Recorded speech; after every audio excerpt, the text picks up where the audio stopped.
This is Mine, where we bring on a mystery guest who has a close connection to one of our panellists. Now, this week, each of Lee's team will claim it's them that has the genuine connection to the guest, and it's up to David's team to spot who is telling the truth. So please welcome this week's special guest, Graham.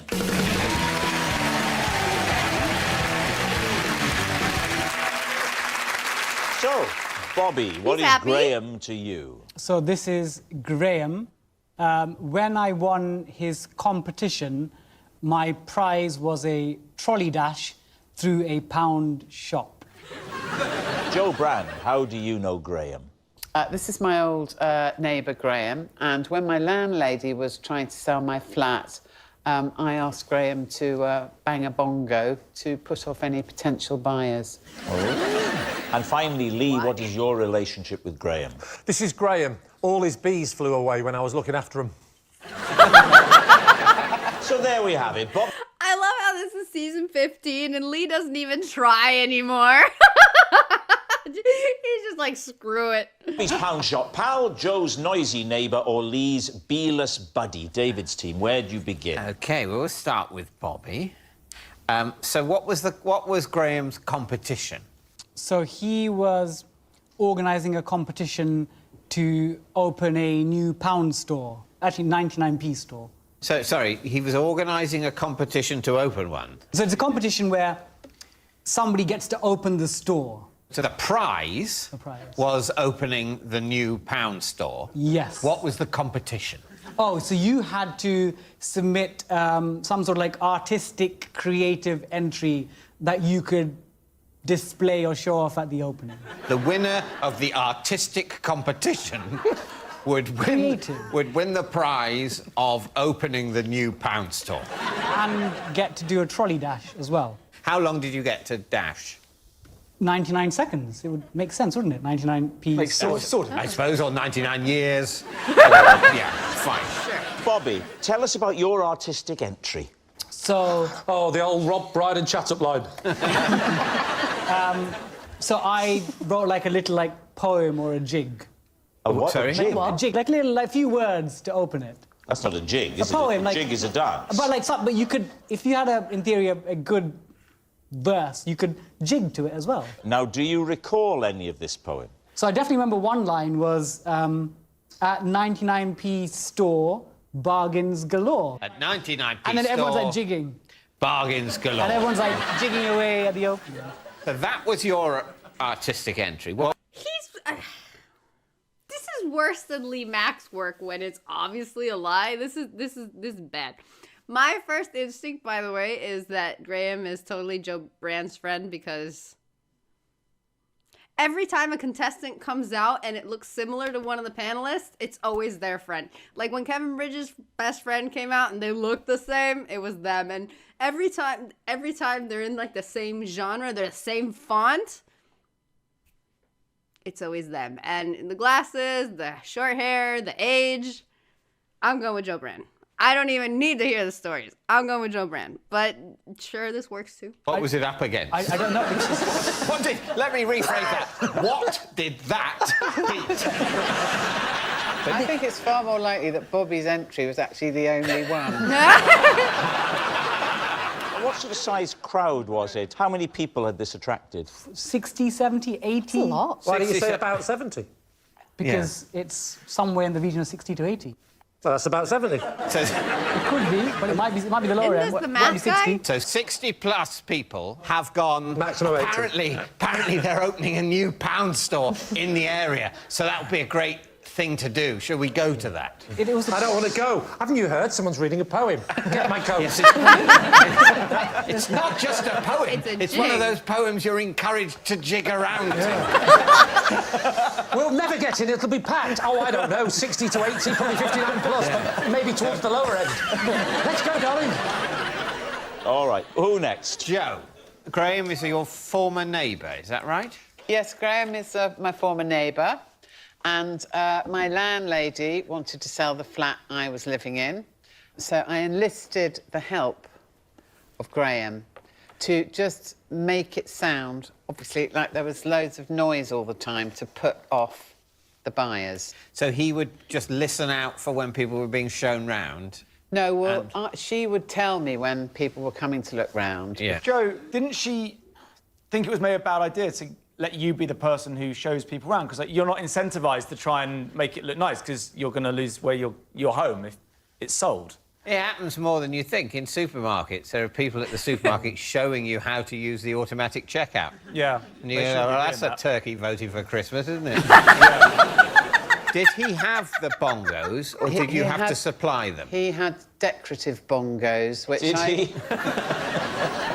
which I never really heard him play very much. Is that like a male version of Vajazzled? I'd like the decorative bongos, please. Oh, my God. So did any of the prospective buyers be like, oh, that's a nightmare? Does that go on often? Like, did they fall for it? It worked a treat. Not one single one said, really love a bit of bongos above my head of an evening. And why was Graham so keen to help? Because we knew each other. I'd have played the bongos for him if he'd asked me, so... Honestly, a bottle of wine's enough. Okay, so bongos is like a little innuendo or something, because I've never heard that like that before, but everybody seems to be thinking it for some reason. If he'd asked me, so... Look at that. Honestly, a bottle of wine's enough. Okay, I learned something new today. Lee, remind us of your story. Well, your lie. Graham was is a beekeeper, and I was looking after his bees, and they all managed to escape. Why were you looking after his bees? Because Graham is Yeah. a beekeeper, and you are a comedian. I'm not. Yes, but he kept wearing the wrong shirts, and they kept landing on him. So he has bees in his garden, Yes, and he's, what, going on holiday? he's going away for 5 days. And it's obviously filling in that number of pet passports for a few tens of thousands of bees. It's a nightmare. Right. How do you look after bees? Because you don't feed them, do you? They actually have, like, a sugary, watery thing that you feed them. Do you feed them individually? Yes, you do. I breastfed them individually.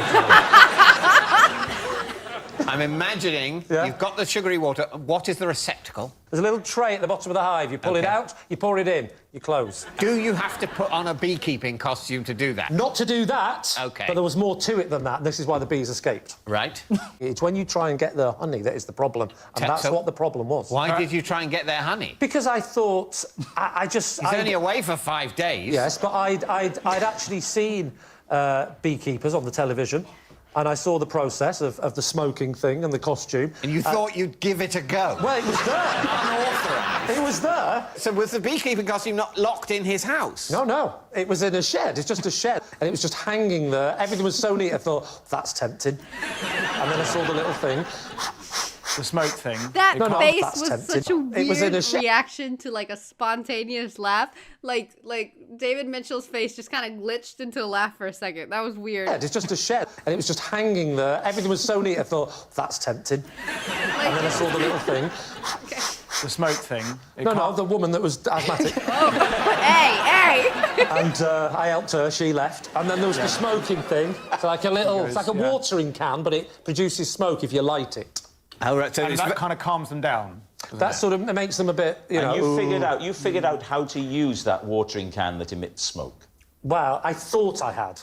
That's the problem. There were these little things inside. You know those little things you light that smell nice and they're sometimes pyramid shaped? Like a little cone. Incense. Cone, yeah, little cone. A cone. Yes. So you light the little cone. It gives off a smell. And there was a box of matches just there as well. Oh, no. It was unbelievably convenient. And it was almost like a sketch. There was a big sign saying, why not give it a go? So you put the outfit on. Yeah. It's now... The thing is smoking. What did you do? I tried to remember the TV documentary I saw, which was to take the lid off the roof. Oh, Lord. Quite scary. I'm a brave man, Rob. I'm a brave man. Or an idiot. I mean, we'll never know. There's a third option. I could be a liar. What? So Or an idiot. I mean, we'll never know. There's a third option. I could be a liar.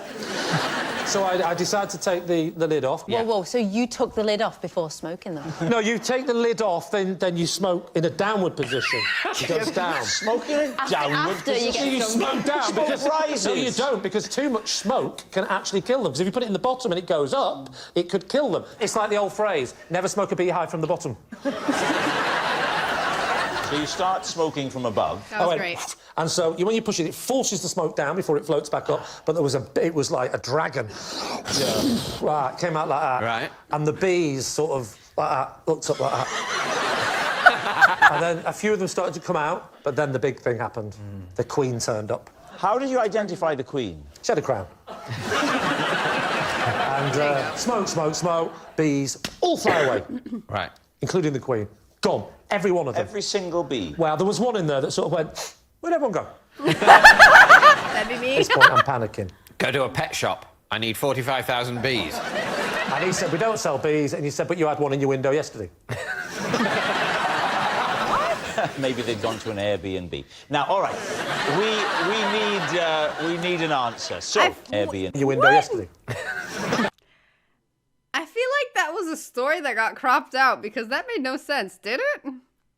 Am I just slow? Like... At this point, I'm panicking. Go to a pet shop. I need 45,000 bees.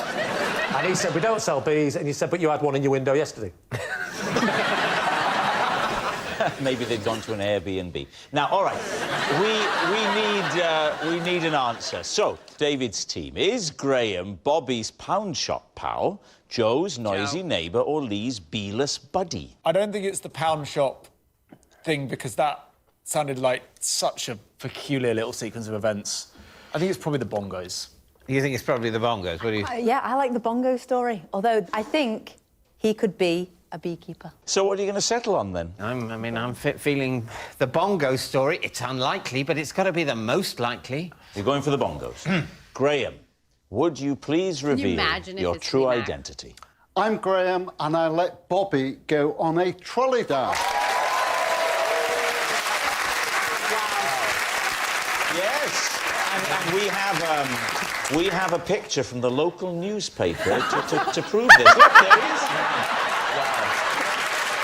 Okay, so when I heard trolley dash, I thought, right, it was when you have, he said 99 seconds, and you run around, and as much stuff as you can put in the cart, it's free, right?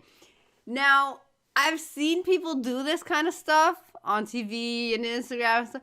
Why are people not just, like, putting their hands in the aisle and just getting everything in? That is selective stuff right there. He's got one of everything that he picked out, right?